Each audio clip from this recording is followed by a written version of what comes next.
January 9th, voting day for hundreds of southern Sudanese living in Nairobi. William Mohesa is one of the 27,000 Sudanese refugees living here.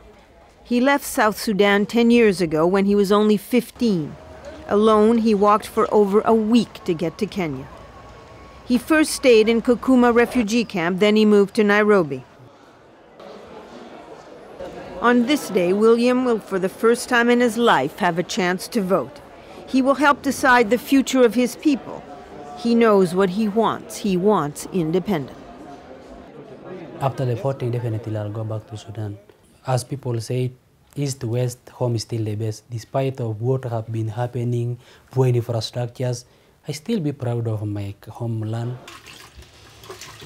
Funi Joyce Vuni, 18 years old, was born a refugee in Kenya. She believes that the vote is a positive step for southern Sudan.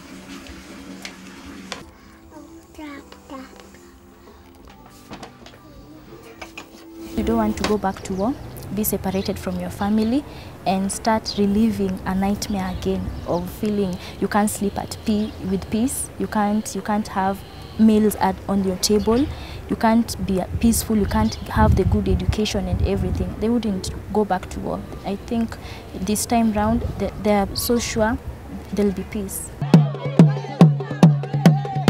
These Sudanese are celebrating the day.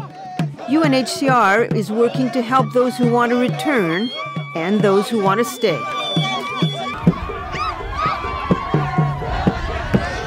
Going by the principle of voluntariness of return, we would not push people to go back, but we would also not want to hold them as refugees. We would then negotiate with the government for tolerance of a continued asylum, while we work as UNHCR also in South Sudan to creating conditions for access to services, at least the most basic ones, water, health, and education. For some Sudanese refugees, a positive outcome could mean family reunification. William lives with this hope. You miss your mother, the love of your parents, your siblings. You can't even see them anymore.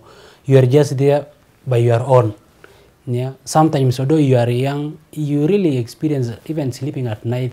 You can't even have sleep because you just keep on thinking, are really my parents alive or they are no more? Are my siblings, where can I really meet them again so that we become as a family? In Nairobi, the turnout for the vote was significant. The results are not expected for a few weeks, yet people are already in a celebratory mood. Like most analysts, they expect an overwhelming yes vote.